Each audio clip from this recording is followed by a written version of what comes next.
Pinag-uusapan, dinadayo at talagang sikat ito dito sa bayan ng Sariaya, Quezon. Ang view deck, Caperosa at iba pa. Ang dalawang ito ay ilan lamang sa sikat na kapihan dito sa Sariaya, Quezon. At syempre, hindi lang kapihan sapagkat napakarami nila ditong masasarap na pagkain. Ang dalawang ito ay matatagpuan sa Bundok Banahaw sa paanan ng Bundok Banahaw. At nandito nga tayo sa bayan ng Sariaya at babagtasin natin ang barangay Mamala 1 at Mamala 2. Ito ang daan upang marating natin ang sinasabing view deck at Caperosa. At kapag naririnig ko nga ito sa mga kwentuhan ay sinasabi nila na mamamangha ako kapag narating ko ito. Hindi pa nga ako nakakarating ay namamangha na ako habang natatanaw ko ang Bundok Banahaw. At nararamdaman ko nga na pataas ng pataas na yung bahagi na aming binabagtas. Isa rin pala talaga sa napakaganda at inaabangan dito ay yung sunset. Ganon din ang city light na masasaksihan kapag gabi na nga at nandito ka sa mataas na bahagi ng kapihan na ito. At kahit gabi nga ay napakaganda ng overview.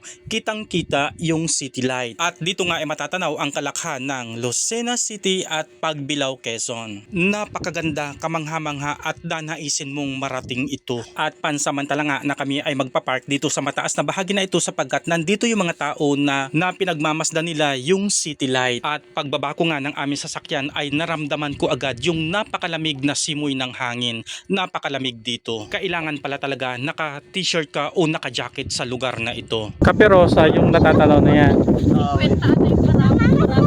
At mula nga dito sa aking kinatatayuan ay natatanaw ko na ang Caperosa at talagang excited na ako na marating ito. At ayan, matapos ko nga masaksihan yung sinasabi nilang city light ng lungsod ng Lucena at Pagbilao, Quezon, pupuntahan na natin ngayon ang Caperosa. Ito yung una nating pupuntahan, next ang view deck.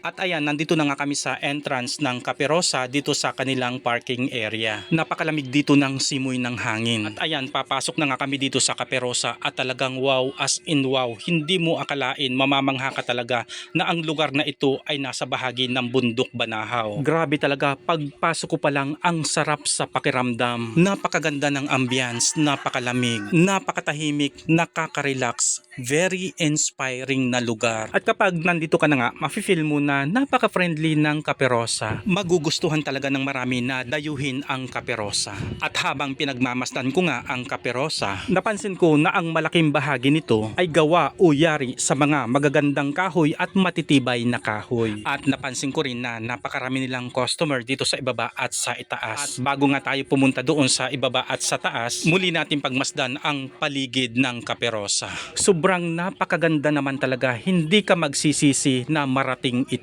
Ang isa rin talaga sa nagustuhan ko dito ay napakalamig talaga, ang sarap sa katawan. Ganito yung naramdaman ko nung marating ko ang Baguio City. At pupunta na nga kami doon sa second floor sa itaas para makita natin kung anong mayroon doon. At talagang mamamangha ka, napakaganda ng kanilang hagdanan, yari sa kahoy. At pag akyat ko nga, ito yung aking unang nabungaran, ito yung aking unang napansin. Yung pintuan nila, bintana, mga lamesa at bangko ay mga yari talaga sa kahoy. May pagkakahawig nga sa mga gamit ng sinaunang bahay. Ang isang ito ay parang pang VIP dahil para siyang isang room. Hindi ko sigurado pero mapapansin mo nga yung ibang customer nila, yung maraming customer nila ay nandito sa parang terrace nila. At habang pinagmamasdan ko nga, yung mga ganitong klase ng kahoy ay talagang napakatitibay. At muli nga natin balikan, muli nating sulyapan itong room na ito na curious talaga ako dito. Perfect ito sa mga taong gusto ng tahimik na lugar. At ayan, may mga ganito silang naka-design dito sa kanilang wall. At ayan, napansin ko mayroon silang trash can at saka walis tambo. Tunay lang na mini-maintain nila yung kanilang kalinisan dito. At ayan, bababa na nga tayo at hinihintay na ako ni KD dun sa ibaba. Napakaganda talaga dito, ang sarap kumilos para kang nasa sarili mong bahay. Isa rin talaga sa magugustuhan mo dito sa Caperosa, itong harapan nila. Napakalawak, napakaaliwalas, napaka-safe at perfect nga kay KD ang mga ganitong lugar. May mga space na nakakagalaw or nakakakilos ng maganda ang mga customer at ganun din ang mga bata katulad nga nitong si KD. Sobra akong nag-enjoy sa lugar na ito. Ang saya, ang sarap sa pakiramdam.